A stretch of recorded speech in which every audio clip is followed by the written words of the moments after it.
Thanks for clicking. स्वागत है। मेरा ये एक रिव्यू, छोटा सा रिव्यू वीडियो है स्कैम्बलर 400X की सर्विसिंग के बारे में। इसकी क्या कॉस्ट रही है, क्या चार्जेस पड़े हैं मुझे अराउंड 1 ईयर के ईयर हो चुका है कंप्लीट स्कैम्बलर ओन किए हुए। तो मेरा एक छोटा सा एक ओनरशिप रिव्यूज़ है, एक वीडियो बना रहा हूँ मैं कि मुझे इसकी सर्विसिंग की कॉस्ट क्या पड़ी है, सर्विसिंग में मेरे क्या क्या पार्ट्स चेंज हुए हैं। तो सारे स्टेप मैं वन बाय वन क्लियर करता रहूँगा। तो ये वीडियो उन लोगों के लिए है जो स्कैम्बलर ओन कर रहे हैं, जो स्कैम्बलर की सर्विसिंग की कॉस्ट जानना चाहते हैं और फर्स्ट सर्विस पे क्या क्या पार्ट्स चेंज होते हैं उनके बारे में एक पूरा डिटेल वीडियो है। तो चलिए वीडियो शुरू करते हैं। सबसे पहले बात करते हैं सर्विसिंग एंड टाइमिंग की। जो स्कैम्बलर की सर्विस है, जो ट्रैफ अपनी तरफ से रिकमेंडेड सर्विस है, वो है 16,000 किलोमीटर। और या फिर आप तकरीबन 1 साल के बाद इसकी सर्विसिंग करा सकते हो। तो मेरे अभी 16,000 किलोमीटर पूरे तो नहीं, अराउंड मैंने 5,000 किलोमीटर के आसपास अपनी बाइक चलाई थी। और पर मुझे सर्विस कराए हुए तकरीबन 1 साल हो चुका था। तो कंपनी रिकमेंड करती है कि अगर आप 1 ईयर के अंदर अंदर सर्विस करा लेते हो तो वो अच्छा रहता है, क्योंकि फिर उसके बाद कुछ ऑयल्स थिक होना शुरू हो जाता है और इंजन के अंदर स्लज बनाना शुरू करता है, जो आपका इंजन डैमेज कर सकता है। तो इसलिए मैंने 1 साल के अंदर अंदर ही सर्विस करा ली थी। कुछ छोटे मोटे इश्यूज थे जिनको लेके मैं अपसेट था ट्रैम से, और अभी वो फाइनली पूरी तरह कंप्लीट हो चुके हैं। एक छोटा सा अपडेट आया था ट्रैम का, तो उन्होंने सर्विस के साथ ही वो अपडेट कर दिया, जिसकी वजह से अब बाइक ऑल गुड है, फाइन चल रही है। अभी स्टार्टिंग का इशू नहीं है, अभी वो बस वो एक अपडेट का इशू था जो अपडेट कराने के बाद पूरी तरह से रिजोल्व हो चुका है। तो अब बात करते हैं इसमें क्या क्या पार्ट्स चेंज हुए हैं सर्विस पे। तो इन डिटेल मैं पूरा एक बिल डाल दूंगा आपको वीडियो के डिस्क्रिप्शन में, जहाँ मैं एक स्क्रीनशॉट दे देता हूँ अभी।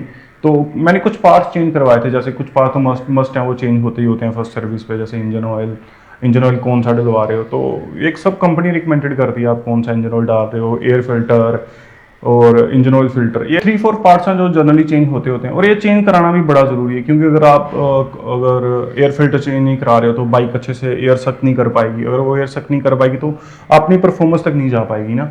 तो इसके लिए सबसे पहले ज़रूरी है एयर फिल्टर। आई थिंक मेरा इतना गंदा नहीं था एयर फिल्टर, क्योंकि मैंने बाइक चलाई नहीं थी, अराउंड 5,000 किलोमीटर के आसपास ही मैंने ड्राइव की थी। पर फिर भी मैंने इन सर्विस में चेंज करवा लिया था एयर फिल्टर। उसकी कॉस्ट कुछ ज़्यादा नहीं, अराउंड 200 के 200 to 300 के आसपास ही उसकी कॉस्ट है। तो मे भी अगर आप फर्स्ट सर्विस के लिए जा रहे हो तो आपको ये फिल्टर चेंज करा लेना चाहिए। अब बात करते हैं नेक्स्ट अपग्रेड्स की। मैंने क्या क्या अपग्रेड्स कराए हैं। तो मुझे शुरू से ही एक इशू था बाइक में, मुझे स्कैम्बलर की ब्रेकिंग को लेके काफ़ी इशू रहे हैं। तो मैंने इस बार ही सबसे पहले ब्रेक पैड्स चेंज करवाए हैं, जो कि मेरे हालांकि जो पिछली बारी ब्रेक पैड्स थे वो अच्छी क्वालिटी के थे, मतलब जो कंपनी फिटेड आते हैं वही थे।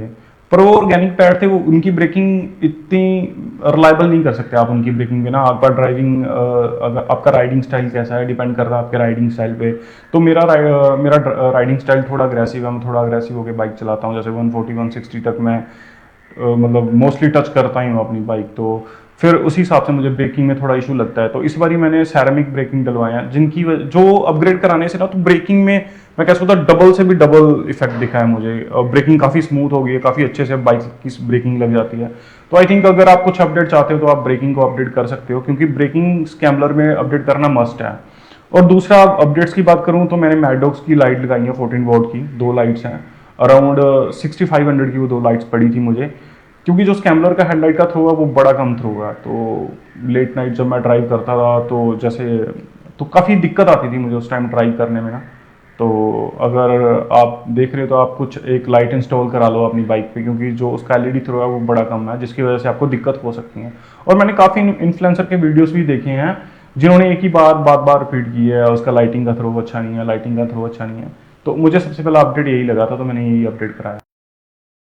तो अब बात करते हैं सर्विसिंग कॉस्ट की। तो जब मैं शोरूम गया था तो उन्होंने मुझे बताया था कि जो सर्विसिंग की कॉस्टिंग है वो अराउंड 4,000 और 4,500 के आसपास रहती है इसकी कॉस्टिंग ना। तो मेरे कुछ अपडेट थे, तो जैसे मैंने ब्रेकिंग रियर ब्रेक और फ्रंट ब्रेक दोनों चेंज कराए थे, तो वो सैरामिक ब्रेकिंग थोड़ी एक्सपेंसिव थी, थोड़ी महंगी थी, इस वजह से मेरी सर्विसिंग कॉस्ट बढ़ी। अराउंड मुझे, अगर मैं फर्स्ट सर्विसिंग की बात करूँ तो तकरीबन 7,000 के आसपास मेरी फर्स्ट सर्विसिंग हो गई थी। तो अगर अपग्रेड नहीं होते तो फिर इसकी सर्विसिंग कॉस्ट है 4,500, अराउंड उसके आसपास ये सर्विस कंप्लीट हो जाती है। तो आई थिंक ये काफ़ी, मतलब मैं इसको एक्सपेंसिव नहीं कहूँगा, चीपर नहीं कहूँगा, क्योंकि आप 16,000 किलोमीटर के बाद एक सर्विस करा रहे हो। अगर वो सर्विस 4-5 हज़ार के आसपास हो रही है तो मेरे ख्याल से तो ये बेस्ट सर्विस है, कोई चीपर सर्विसिंग मैं मानूंगा। क्योंकि अगर आप अदर बाइक यूज़ करते हो, कोई 400 सेगमेंट की बाइक आप यूज़ कर रहे हो, तो आप उसकी सर्विसिंग की कॉस्ट एक अराउंड 2 to 3 थाउजेंड के आसपास उसकी सर्विसिंग कॉस्ट है। पर उनका सर्विसिंग टाइम बड़ा जल्दी है, जैसे कुछ बाइक्स हैं वो 3,000 किलोमीटर के अंदर अंदर सर्विस कराने के लिए बोल रही हैं, कुछ का 5,000 है। तो आई थिंक एक ट्रैफ ही सबसे ज़्यादा लंबा आपको टाइम पीरियड दे रही है, 16,000 किलोमीटर्स। और मुझे तकरीबन 1 साल हो चुके हैं ये बाइक ऑन करे हुए, तो मैंने काफ़ी ज़्यादा ट्रिप्स भी कर लिए हैं इसमें। और बाइक में मुझे क्या चेंजेस दिखे हैं अभी तक, अगर मैं उनकी बात करूँ तो फिलहाल एक छोटे मोटे चेंजेस हैं, जैसे मैं कह सकता हूँ अगर इंजन नॉइज थोड़ा बढ़ गया है। बाकी अगर मैं कुछ बोलूँ तो बाइक पहले जैसा ही परफॉर्म कर रही है अभी भी। अराउंड मैंने 6,000 के आसपास अभी तक चला ली है बाइक पूरी। आपको मेरी तरफ से दी गई इन्फॉर्मेशन अगर अच्छी लगी हो तो आप नीचे कमेंट बॉक्स में लिख सकते हो। आपका एक छोड़ा हुआ फीडबैक मेरे लिए काफ़ी मोटिवेशन का काम करता है। तो अगर आप चैनल पे नहीं हो तो प्लीज़ चैनल सब्सक्राइब कर लीजिए, क्योंकि आपकी सपोर्ट से ही चैनल ग्रो करेगा, तो मुझे एक मोटिवेशन मिलती है फिर ऐसी वीडियो बनाने के लिए। तो थैंक यू फॉर वॉचिंग।